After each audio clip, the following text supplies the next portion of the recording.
किसी समय भारत के एक छोटे से गांव मधुपुर में एक दयालु और शांत स्वभाव की महिला रहती थी, जिसका नाम सुमित्रा था। वो बहुत ही सज्जन थी, लेकिन उसका जीवन दुख से भरा था।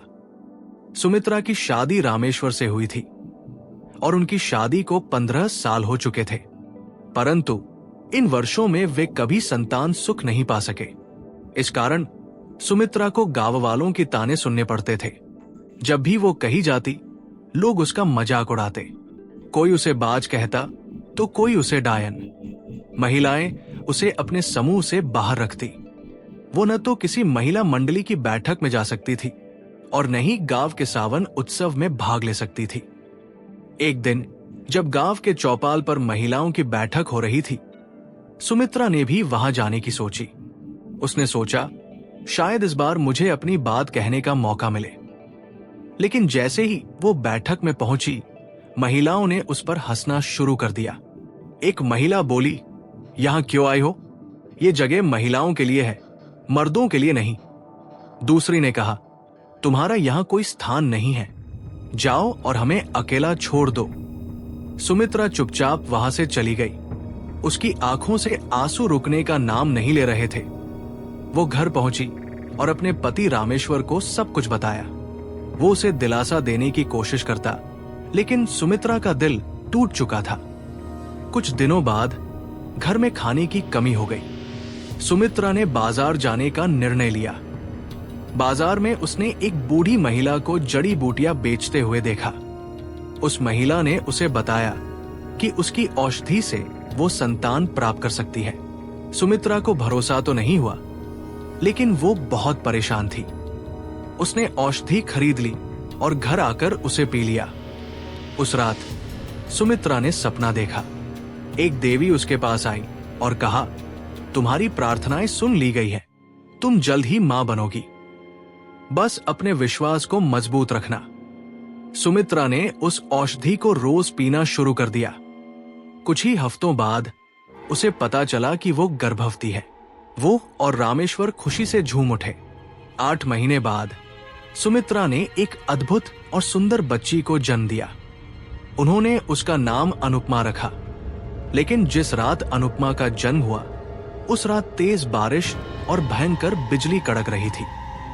गांव वाले इसे अपशकुन मानने लगे। कुछ ने कहा, ये बच्ची अशुभ है, इसने गांव में दुर्भाग्य लाया है। लेकिन सुमित्रा ने इन अफवाहों पर ध्यान नहीं दिया।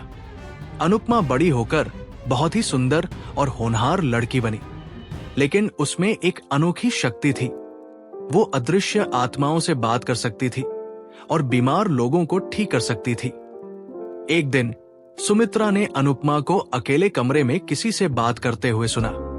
उसने पूछा, तुम किससे बात कर रही हो? अनुपमा ने दीवार की ओर इशारा करते हुए कहा, अपने दोस्तों से। सुमित्रा को डर लगने लगा। उसे देवी के दिए हुए संकेत याद आए। उसने गांव के पुजारी से परामर्श लिया। पुजारी ने कहा, तुम्हारी बेटी एक विशेष वरदान के साथ जन्मी है।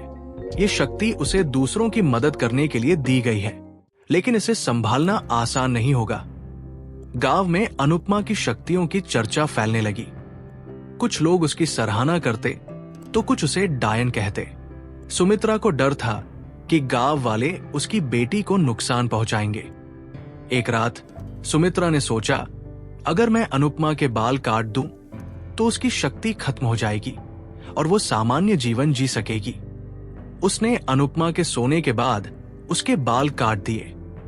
अगली सुबह अनुपमा उठी ही नहीं।